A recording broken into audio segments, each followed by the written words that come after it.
ኢትዮጵያ በዲጂታል ዓለም ተወዳዳሪ ለመሆንና ከቀሪው ዲጂታል ዓለም ተስተካክላ ለመራመድ በፍጥነትና ፈጠራ የታገዘ መርሃ ግብር ቀርጻ ባለፉት ጥቂት ዓመታት ተግባራዊ አድርጋለች። ይህ የማደግ አቅሟንና ፍላጎቷን አመዛዝኖ ባለፉት 5 ዓመታት የተተገበረው የዲጂታል ኢትዮጵያ 2025 ስልት የዲጂታል መሰረቶች ተጥለውበታል። የመደመር መንግስት ሀሳብ ውጤት የሆኑ ዲጂታል ውጥኖች ተጀምረውበታል። እንዲሁም ዘርፈ ብዙ የሪፎርም ስራዎች ተከናውነውበታል። በዚህም በተጨባጭ ለዲጂታል ኢትዮጵያ መሰረት የጣሉ ዘርፈ ብዙ እመርታዎች ተመዝግበውበታል። የዲጂታል መሰረተ ልማት አካል የሆነው የኃይል አቅርቦትን ለማሳደግ በተሰራው ስራ ከ6000 ሜጋዋት በላይ ኃይል የማመንጨት አቅም መፍጠር ተችሏል።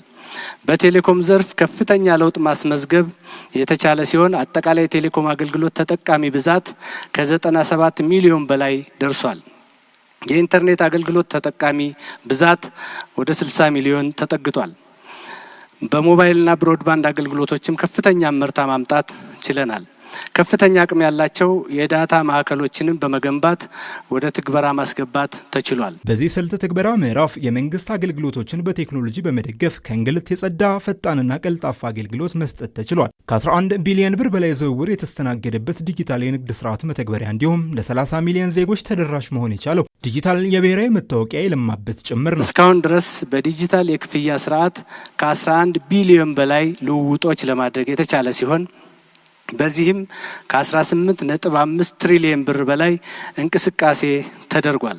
ከሳይበር ደህንነት ስራዎች ጋር በተያያዘ የቁልፍ የህዝብ መሰረተ ልማት በማልማት ለኤሌክትሮኒክስ ፓስፖርት እና ለፋይዳ መታወቂያ አገልግሎቶች መስጠት ተጀምሯል። በስልጣኔው ዘመን በራስ አቅም ተወዳዳሪ ለመሆን ተግባራዊ የተደረገው የ5 ሚሊዮን ኮደርስ ስልጠና የዚሁ አካል ተደርጎ ሊወሰድ የሚችል መሆኑን ያመላከቱት ምክትል ጠቅላይ ሚኒስትር ተመስገን ጥሩነህ 1.9 ሚሊዮን ሰልጣኞች ስልጠናውን በብቃት አጠናቀው የምስክር ወረቀት መቀበላቸውን አረጋግጠዋል። አሁን በአጠቃላይ ከ2.8 ሚሊዮን ሰልጣኞች በላይ በመላው የሀገሪቱ ክፍሎች በማሰልጠን 1.9 ሚሊዮን ሰልጣኞች ሰርቲፊኬት ወስደው ለመመረቅ በቅተዋል።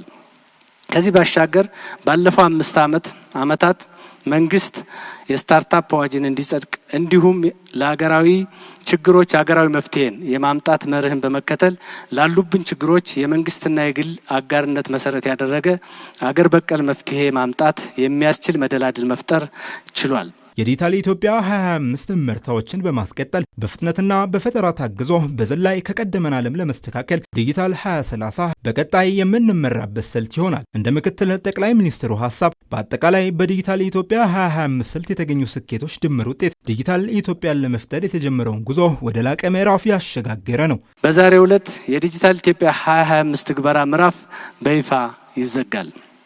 ዲጂታል 2025 ኢትዮጵያን ወደ ሌላ ምዕራፍ አሸጋግሯል።